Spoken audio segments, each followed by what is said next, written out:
안녕하세요 여러분. So this is my first time on the Korean from Zero channel and I'm very nervous because this is in general my first time ever making a video for a different channel together, collaborating with other people, and yeah, I have a little bit of sweaty palms going on.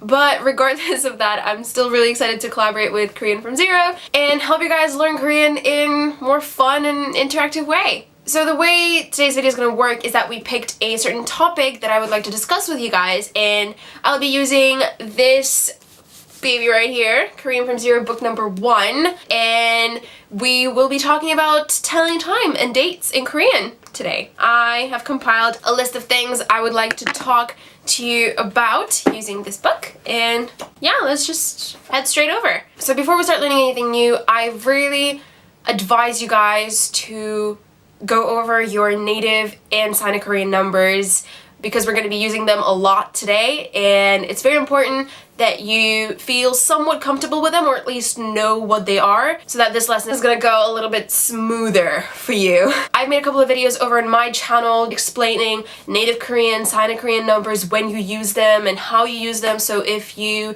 need a little bit more practice, head over there. But then don't forget to come straight back and watch this video. Alright, first let's go over a little bit of vocab. There are a couple of different ways to say year and month in Korean. Year, you can say either 년 or 해. Month, you can say either 달 or 월. The choice of whichever one to use really depends on what you're trying to say. So if you are trying to say things like next month or last month or this month or next year, you would use 달 for month and 해 for year. 지난, last, 이번, this or current, and 다음, next. So if you want to say last month, you would say 지난 달, not 지난 월. Same thing with year, 지난해 or 다음 해 or 이번 해. You wouldn't really say 이번 년 or 다음 년. You can say next year and last year using 년, but they would be using a different word for last and next. Last would be 작, and next year would be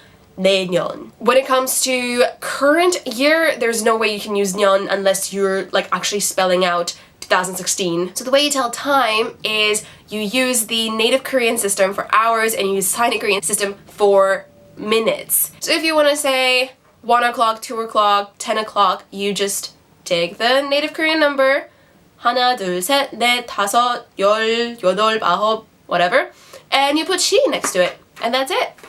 You got the hours. And the same thing with minutes. You just take the Sino Korean number, you put 분 next to it, and you're done. So if I want to say 5:25, I would say 5시 25분. You're done.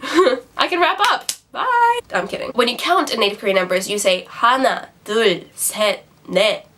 But when you're saying hours, 하나 turns into 한, 둘 turns into 두, and 셋 and 넷 turn into 세 and 네. If you head over to the Korean from Zero book and you look at pages 179 until 191, you will be able to find lots of examples of what I'm talking about. You'll also be able to find these really handy clocks right here where you can practice your time telling. So now that we know how to tell time, how do we actually incorporate that into our daily speech?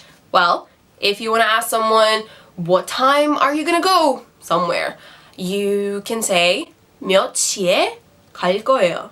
몇 시에 갈 거예요. 몇 시에 갈 거예요. 몇 is a question word for how many, how much. 시 is time in this sentence, and 에 is a time particle. So like at. 갈 거예요, will go. 가다, future tense conjugation. Literal translation of the sentence would be, at how many o'clock are you gonna go? And you can answer that with whatever time. You can say 2시 15분에 갈 거예요. Also, just a little new thing I learned actually from this book is that you can have more than one question in a single sentence. So you can say 몇 시에 누구하고 먹었어요? Which means at what time and with who did you eat? Or did you have a meal? 몇 시에 누구하고 먹었어요.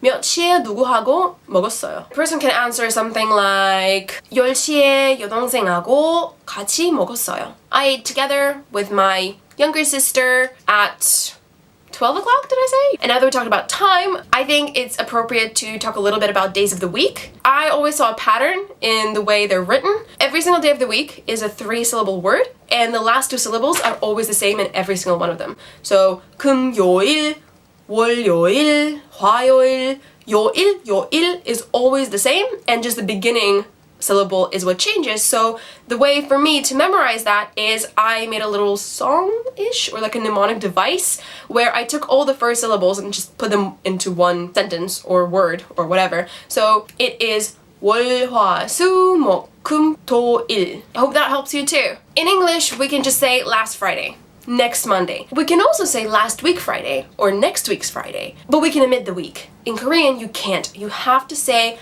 다음 주 금요일 or 지난주 목요일. Same thing with months and years. When you are talking about months, like May, April, January in terms of their names, you use 월. And what you do is you just add Sino-Korean number in front of them and you're done. May would be 5월, 5th month. How easy is that? Or August would be 8월, 8th month. So yeah, and when you want to say last May or next May, you also have to use year in there, like last year's May or next year's May. So 다음해 5월 or 지난해 10월. Alright, the last thing that I want to talk about today is how to actually tell complete dates, because that's also as important as telling time. So in English, we usually would put day, month, year, or sometimes like month, day, year. In Korean, it's the opposite. It's from the biggest time frame to the smallest, so year, month, day. A verb which is quite important to know when you're talking about dates is 태어나다, and that means to be born, because people can ask you a question like 언제 태어났어요? When were you born? 언제? When?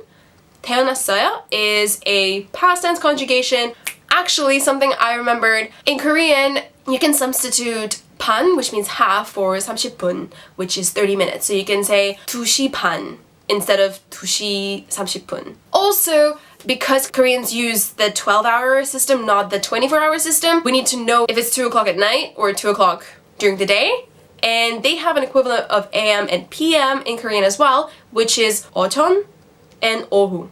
오전 means before noon, and 오후 means afternoon. So you can say 오후 2시 반에 먹었어요. That means you ate at 2:30 in the afternoon. They have a lot more different time-telling words like evening, early morning, late morning, noon, afternoon, night, but we're not gonna concern ourselves with that for now. Those words are actually written here in the Korean from Zero book, and I will even tell you the page. They are on the 190, no wait, no. They are on the 200th page, and yeah, they have the times of the day right here. Ooh, I don't know. Ooh, there you go. Yeah, they have times of the day right here. Yeah, that's about it for today. I hope you guys enjoyed this episode. I hope I did a good job making video for Korean from Zero. I'm looking forward to making lots more videos together with Korean from Zero. And yeah, until next time, 안녕!